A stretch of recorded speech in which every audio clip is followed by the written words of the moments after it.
বাইনা লিহইয়াইহি ওয়া মা বাইনা রিজলাইহি আজমানা লাহুল জান্নাহ। জোরে বলেন সুবহানাল্লাহ।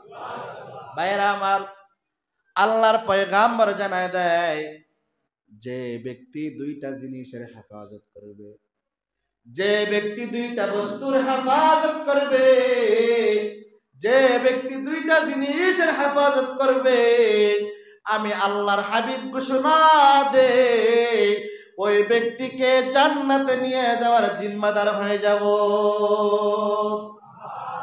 আল্লাহর রাসূল বলেন, মাই ইয়াজমান আলী বাইনা লিহইয়াইহি ওয়া মা বাইনা রিজলাইহি আজমানা লাহুল জান্নাহ। যে ব্যক্তি দুইটা জিনিসের হেফাজত করবে, আমি আল্লাহর পয়গম্বর ঘোষণা দেই ওই ব্যক্তিকে জান্নাতে নিয়ে যাওয়ার জিম্মাদার হলো আমার। এক নাম্বার, দুই চোয়ালের মাঝখানে একটা জিহ্বা আছে, যে ব্যক্তি এই জিহ্বাটার হেফাজত করবে, আল্লাহর পয়গম্বর বলেন এই ব্যক্তিটাকে জান্নাতে নিয়ে যাওয়ার জিম্মাদার হলাম আমি। জোরে বলেন না সুবহানাল্লাহ। এই জন্য হালাল খাবারের দরকার আছে না নাই? এই জবানের হেফাজত করার দরকার আছে না নাই?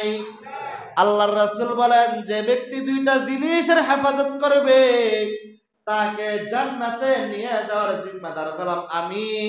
দুইটার মধ্যে এক নাম্বার হলো জবানের হেফাজত করা, দুই নাম্বার হলো আমাদের দুই রানের মাঝখানে একটা গোশতের টুকরা আছে যেটাকে লজ্জাস্থান বলা হয়। ওমা বাইনা রিজলাইহি আজমানা লাহুল জান্নাহ।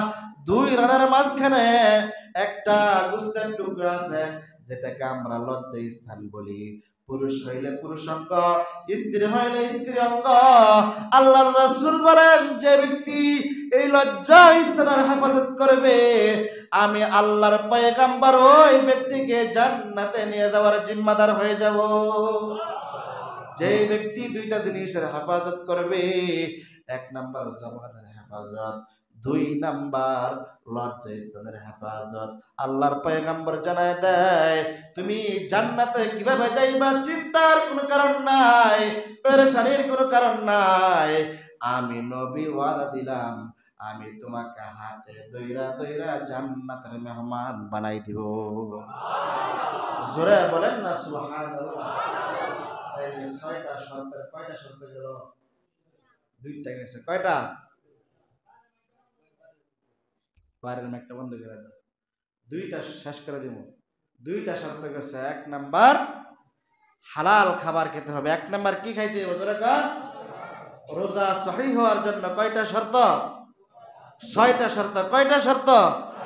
রোজা সহিহ হওয়ার জন্য কয়টা শর্ত? সবাই বলেন। এক নাম্বার শর্ত কি? আবার বলেন। এক নাম্বার শর্ত হালাল খাবার খেতে হবে। দুই নাম্বার শর্ত কি? জবানের হেফাজত করতে হবে। এই জন্য কমাস কম এই রোজার মাসে কেউ যদি আপনার গীবত, অপরের গীবত আপনার কাছে বলতে আসে, আপনি কইবেন, ভাই আমি রোজা রইছি, হুদায় হুদায় গীবত টিবত কি কইস না। কথা বুঝেন নাই? যদি আপনি শুনেন, আপনার শুনলো আপনার রোজা কি হয়ে যাব? হালকা হয়ে যাব। গীবত বলাও যাইব না, গীবত কি শোনাও যাইব না। অবসর টাইমে রোজার মাসে সময় কালে না, আছে না এমন?